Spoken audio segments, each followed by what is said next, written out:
నిరీక్షణ prayer house మరియు centre సంఘముల తరపున జీవము కలిగిన దేవుని నామములో మీ అందరికీ నా వందనములు. ఈ దినపు దేవుని మాట ఫిలిప్పీలకు రాసిన పత్రిక 4వ అధ్యాయం 3వ వచనం. ఆ సహకారుల పేరులు జీవగ్రంథమందు వ్రాయబడి ఉన్నవి. సహకారి అనగా సంఘంలో సంఘ కాపరికి సహకరిస్తూ దేవుని పనిలో కాడిని మోసేవాడు అని అర్థం. పౌలు తన సహకారులకు 2వ వచనంలో చెప్పబడినట్లుగా స్త్రీల మధ్య సఖ్యత చేకూర్చుటకు బ్రతిమాలినట్లుగా చూస్తాం. పౌలు ఆయన పరిచర్యలో అనేక మందితో కలిసి దేవుని పనిని కొనసాగించాడు. రోమీలకు రాసిన పత్రిక 16వ అధ్యాయం 2-4 వచనాలలో ఫీబే అను సంఘ పరిచారకురాలు పౌలు గారు రాసిన ఉత్తరాన్ని రోమ్కి తీసుకువెళ్ళింది. సంఘంలో బాధ్యతలు నిర్వహించిన కారణాన పౌలు గారు ఆమెను ప్రశంసించినట్లుగా వాక్యంలో చూడగలం.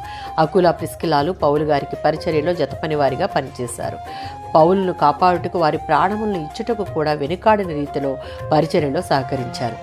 అపోస్తల కార్యాలు 9వ అధ్యాయం 36-41 వచనాలలో యొప్పేలో తబిత అనబడే దోర్క ఆమె చేసినటువంటి సత్క్రియలు ధర్మ కార్యములను బట్టి యేసును అనుసరించిన 12 మంది శిష్యులలో ఒకరు కాకపోయినా ఆమెను శిష్యురాలుగా పిలిచిన దాన్ని బట్టి ఆమె ఎంత చురుకుగా పరిచర్యలో సహకరించిందో ఊహించవచ్చు.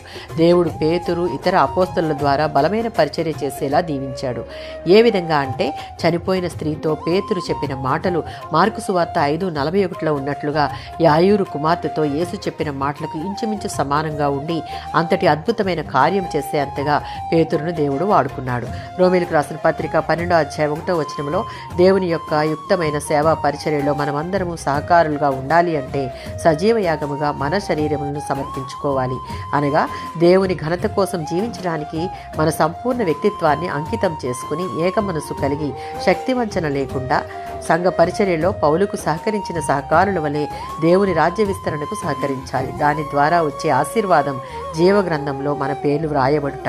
అట్టి ధన్యత మనందరికీ దేవుడు దయచేయునుగాక. ఆమేన్.